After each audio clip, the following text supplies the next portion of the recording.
नमस्कार, day to day news Bharat में आप सभी का स्वागत है। मैं हूं साक्षी चौहान। चलिए बात कर लेते हैं दिल्ली की राजनीति की। दिल्ली की राजनीति से इस वक्त की बड़ी खबर सामने आ रही है, जहां आम आदमी पार्टी के राष्ट्रीय संयोजक और दिल्ली के पूर्व मुख्यमंत्री अरविंद केजरीवाल ने एक बड़ा और चौंकाने वाला फैसला लिया है। अरविंद केजरीवाल ने साफ शब्दों में कहा कि अब वे जस्टिस स्वर्ण कांता शर्मा की माननीय अदालत में पेश नहीं होंगे।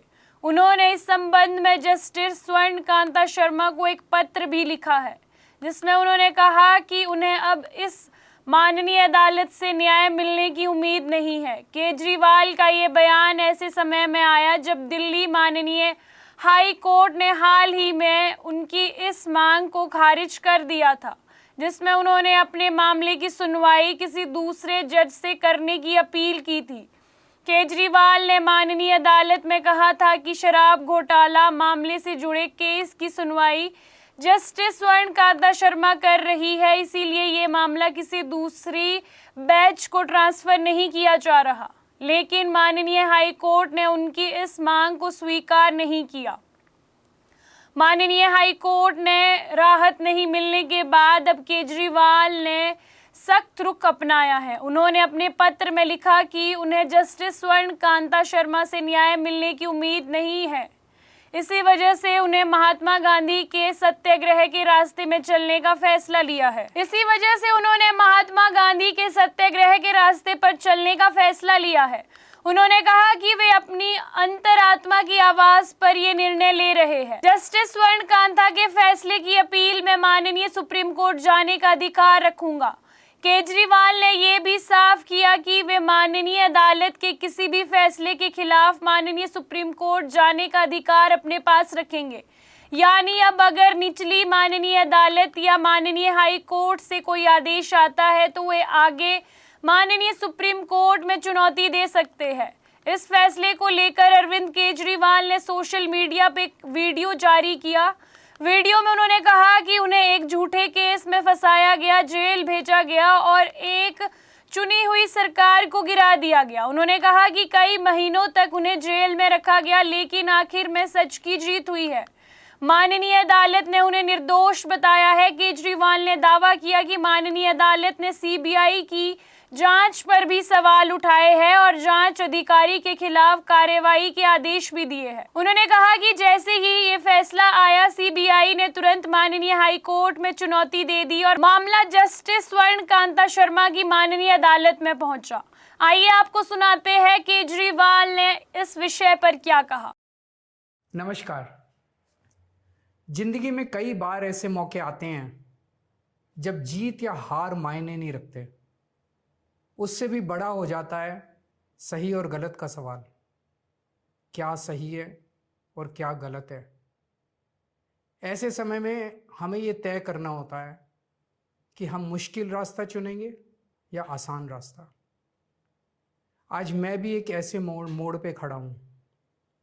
आप सब जानते हैं कि मुझे एक झूठे केस में फंसाया गया, मुझे जेल भेज दिया गया, एक चुनी हुई सरकार को गलत तरीके से गिरा दिया गया, हमें कई महीने जेल में रखा, पर आखिरकार सच की जीत हुई। 27 फरवरी को अदालत ने मुझे पूरी तरह निर्दोष घोषित कर दिया। कोर्ट ने कहा केजरीवाल निर्दोष है, केजरीवाल ने कोई भ्रष्टाचार नहीं किया।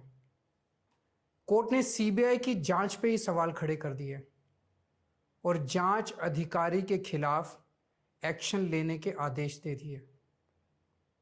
लेकिन सच का रास्ता आसान नहीं होता। सीबीआई ने तुरंत इस फैसले को हाई कोर्ट में चुनौती दी और ये केस जस्टिस स्वर्ण कांता शर्मा जी के सामने लगा। तब मेरे मन में एक बहुत बड़ा सवाल उठा, क्या इनके सामने मुझे न्याय मिलेगा। मेरे मन में ये प्रश्न क्यों आया? इसके कई कारण हैं, पर 2 कारण मुख्य हैं। पहला कारण ये कि आरएसएस की जिस विचारधारा वाली सरकार ने झूठे आरोप लगा के मुझे जेल डाला, जज साहिबा ने स्वयं माना है कि उस विचारधारा से जुड़े संगठन अखिल भारतीय अधिवक्ता परिषद के मंचों पे वे कई बार जाती रही हैं। मैं और आम आदमी पार्टी उस विचारधारा के घोर विरोधी हैं। ऐसे में क्या उनके सामने मुझे न्याय मिल सकता है? दूसरा कारण, कन्फ्लिक्ट ऑफ इंटरेस्ट। कोर्ट में मेरे विपक्ष में केंद्र सरकार की सीबीआई है और जस्टिस स्वर्णकांता जी के दोनों बच्चे केंद्र सरकार में काम करते हैं। उनके दोनों बच्चे केंद्र सरकार के वकीलों के पैनल में हैं। हमारे सामने कोर्ट में दूसरी ओर से वकील हैं सॉलिसिटर जनरल श्री तुषार मेहता जी। तुषार मेहता जी दोनों बच्चों को केस देते हैं। उन्हें कितने केस मिलेंगे, कौन से केस मिलेंगे, ये तुषार मेहता जी तय करते हैं। भारत सरकार के पैनल में लगभग 700 के करीब वकील हैं, लेकिन जस्टिस स्वर्णकांता जी के बेटे सबसे ज्यादा केस पाने वाले वकीलों में से एक हैं। उनके बेटे को 2023 से 2025 के बीच लगभग 5,904 केस डॉकेट मिले। इससे उनके बेटे को करोड़ों रुपए की फीस मिली। आज की तारीख में उन बच्चों का भविष्य और कमाई दोनों काफी हद तक तुषार मेहता जी पर निर्भर है। तो किसी के भी मन में ये चिंता स्वाभाविक है कि अगर जज साहिबा के बच्चों की कमाई और उनका भविष्य सामने खड़ा वकील तय कर रहा है, तो क्या जज साहिबा उस वकील के खिलाफ फैसला कर पाएंगी? मैं ये स्पष्ट करना चाहता हूं कि मुझे जुडिशरी पे पूरा भरोसा है। मैं जुडिशरी का बहुत सम्मान करता हूं। जब मेरे खिलाफ गलत साजिश हुई तो हमारे देश की जुडिशरी ने ही मुझे न्याय दिया था। जब मुझे झूठे केस में गिरफ्तार किया गया तो इसी जुडिशरी ने मुझे बेल दी थी। इसी जुडिशरी ने मुझे उसी झूठे केस में दोष मुक्त करार किया है। पिछले 75 वर्षों में जब जब देश पे आंच आई, हमारे देश की जुडिशरी ने देश को बचाया और नागरिकों के हितों की रक्षा की है। मैं जस्टिस स्वर्णकांता जी का भी बहुत सम्मान करता हूं। मुझे उनसे या उनके परिवार से किसी भी प्रकार की कोई व्यक्तिगत आपत्ति नहीं है। लेकिन न्याय का एक बहुत बड़ा सिद्धांत है, justice should not only be done but should also be seen to be done. इसलिए मैंने जस्टिस स्वर्णकांता शर्मा जी से पूरे सम्मान के साथ अनुरोध किया कि वो इस कन्फ्लिक्ट ऑफ इंटरेस्ट जैसे कारणों की वजह से इस केस से खुद को अलग कर लें। लेकिन उन्होंने मेरी दलीलें खारिज कर दी और फैसला दिया कि वो स्वयं ही ये केस सुनेंगी। आज मेरे सामने सबसे आसान रास्ता है कि मैं उनका आदेश मान लूं और एक बड़ा वकील खड़ा करके उनके सामने अपना केस लड़ूं।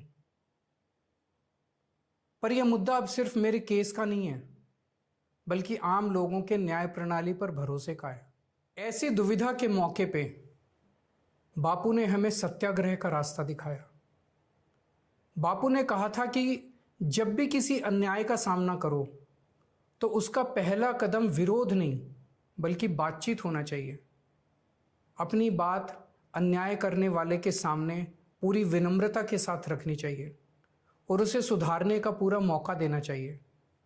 सारी कोशिशों के बाद भी अगर न्याय ना मिले तो अंतरात्मा की आवाज़ सुनो।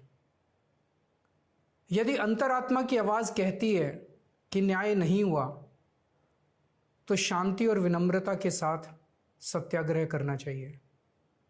फिर उसके जो भी परिणाम हों वो सहर्ष स्वीकार करने चाहिए। पर इस पूरे प्रकरण में अन्याय करने वाले व्यक्ति के प्रति किसी भी प्रकार की नफरत या गुस्सा नहीं होना चाहिए। मैंने भी बातचीत से शुरुआत की, पूरी निष्ठा और विनम्रता के साथ जस्टिस स्वर्णकांता जी के सामने अपनी बात रखी। उन्हें इस केस से अलग होने के लिए याचना की। मैंने आग्रह किया कि मेरा केस हाई कोर्ट के किसी भी अन्य जज द्वारा सुन लिया जाए, लेकिन उन्होंने मेरी प्रार्थना अस्वीकार कर दी। उन्होंने फैसला दिया कि वे अपने आप को इस मामले से अलग नहीं करेंगी और ये केस वो स्वयं ही सुनेंगी। उनके दिए गए इस फैसले से मैं पूरी विनम्रतापूर्वक असहमत हूँ।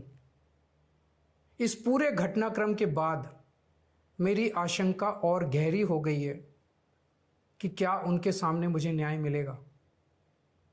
बापू के दिखाए रास्ते पर चलते हुए सत्याग्रह की भावना से अब मैंने फैसला किया है कि मैं इस केस में जस्टिस स्वर्णकांता जी के कोर्ट में ना तो स्वयं पेश होऊंगा और ना ही मेरी तरफ से कोई वकील पैरवी करेगा। जस्टिस स्वर्णकांता जी जो भी फैसला सुनाएंगे उस पर समय आने पर मेरे जो भी कानूनी अधिकार हैं, जैसे सुप्रीम कोर्ट में चुनौती देना आदि, वो सभी कदम लेने के लिए मैं स्वतंत्र हूँ। ये बात आज मैंने एक पत्र लिखकर जस्टिस स्वर्णकांता जी को भी सूचित कर दिया है। मेरा जस्टिस स्वर्णकांता जी से किसी प्रकार का व्यक्तिगत विरोध नहीं है। यदि भविष्य में भी कभी उनके सामने मेरा कोई अन्य केस लगता है जिसमें मेरे विरोध में बीजेपी, केंद्र सरकार या तुषार मेहता जी नहीं हैं, तो मैं उनके समक्ष जरूर पेश होऊंगा। आप पूछ सकते हैं कि यदि मैं जस्टिस स्वर्णकांता जी के रिक्यूजल ऑर्डर से असहमत हूं तो उसके खिलाफ सुप्रीम कोर्ट क्यों नहीं जा रहा। उसकी तैयारी कर रहा हूं। ये पूरा मामला बहुत नाजुक और संवेदनशील है। कानून को ध्यान में रखते हुए, जुडिशरी के सम्मान को ध्यान में रखते हुए और लोगों के न्याय व्यवस्था पर भरोसे को ध्यान में रखते हुए एक एक कदम उठाना है। मैं ये कदम अहंकार या किसी विद्रोह या विरोध की भावना से नहीं उठा रहा। इस कदम के जरिए मेरा मकसद देश की कानून प्रणाली को चुनौती देना भी नहीं है और ना ही मेरा मकसद न्याय व्यवस्था का अपमान करना है। इसी केस में मैंने हर स्टेज पे, हर अदालत में अपना पूरा सहयोग दिया है। मैं न्यायपालिका का बहुत सम्मान करता हूँ। इसी न्यायपालिका की वजह से आज मैं आज़ाद घूम रहा हूँ। मेरा सिर्फ और सिर्फ इससे एक ही मकसद है, देश की न्याय व्यवस्था पर लोगों के भरोसे को और मजबूत करना, लोगों में ये अटूट विश्वास भरना कि ज़रूरत पड़ने पर हमारे देश की न्याय व्यवस्था से उन्हें न्याय ज़रूर मिलेगा। जय हिंद। फिलहाल इतना तय है कि अरविंद केजरीवाल के इस फैसले ने देश की राजनीति में बड़ी बहस छेड़ दी है। आने वाले दिनों में माननीय अदालत, सरकार और विपक्ष तीनों की नजर इस मामले पर रहेगी। अब देखना होगा कि ये लड़ाई माननीय अदालत तक सीमित रहती है या फिर सड़क से लेकर संसद तक पहुंचती है, क्योंकि केजरीवाल ने साफ कर दिया है कि वे पीछे हटने वाले नहीं हैं और अगर जरूरत पड़ी तो माननीय सुप्रीम कोर्ट का दरवाजा भी खटखटाएंगे।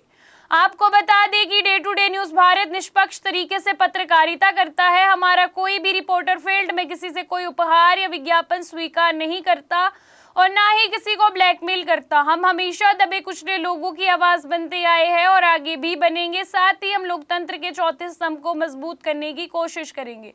अभी के लिए फिलहाल इतना ही। देश दुनिया की तमाम खबरें जानने के लिए day to day news Bharat को देखते रहे। साथ ही हमारे चैनल को लाइक, शेयर और सब्सक्राइब करना ना भूलें। नमस्कार।